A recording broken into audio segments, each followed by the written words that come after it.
ಕಲಬುರಗಿ ಹೊರವಲಯದ ಅಪ್ಪಾಜಿ ಗುರುಕುಲ ಆಂಗ್ಲ ಮಾಧ್ಯಮ ಶಾಲೆಯಲ್ಲಿ 78ನೇ ಸ್ವಾತಂತ್ರ್ಯ ದಿನಾಚರಣೆ ಆಚರಿಸಲಾಯಿತು.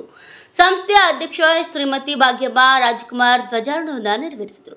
ಈ ಸಂದರ್ಭದಲ್ಲಿ ಮಕ್ಕಳಿಂದ ನಡೆದ ಸಾಂಸ್ಕೃತಿಕ ಕಾರ್ಯಕ್ರಮ ನೋಡುಗರ ಕಣ್ಮನ ಸೆಳೆಯಿತು. ಆಟೋಟದಲ್ಲಿ ವಿಜೇತರಾದ ವಿದ್ಯಾರ್ಥಿಗಳಿಗೆ ಪ್ರಮಾಣ ಪತ್ರವನ್ನು ನೀಡಲಾಯಿತು. ಸ್ವಾತಂತ್ರ್ಯ ದಿನಾಚರಣೆ ಕುರಿತು ವಿದ್ಯಾರ್ಥಿಗಳು, ಶಿಕ್ಷಕರು ಮಾತನಾಡಿದರು. ಈ ಸಮಯದಲ್ಲಿ ಅಂಬರಾಯ್ ಬಿರಾದಾರ್, ಭೀಮಶಂಕರ್ ಬಿರಾದಾರ್ ಸೇರಿದಂತೆ ಇನ್ನು ಅನೇಕ ಶಿಕ್ಷಕಿಯರು, ವಿದ್ಯಾರ್ಥಿಗಳು, ಪೋಷಕರು ಉಪಸ್ಥಿತರಿದ್ದರು. Mallikarjun Sangolgi, NK24 news bureau, Kalaburagi.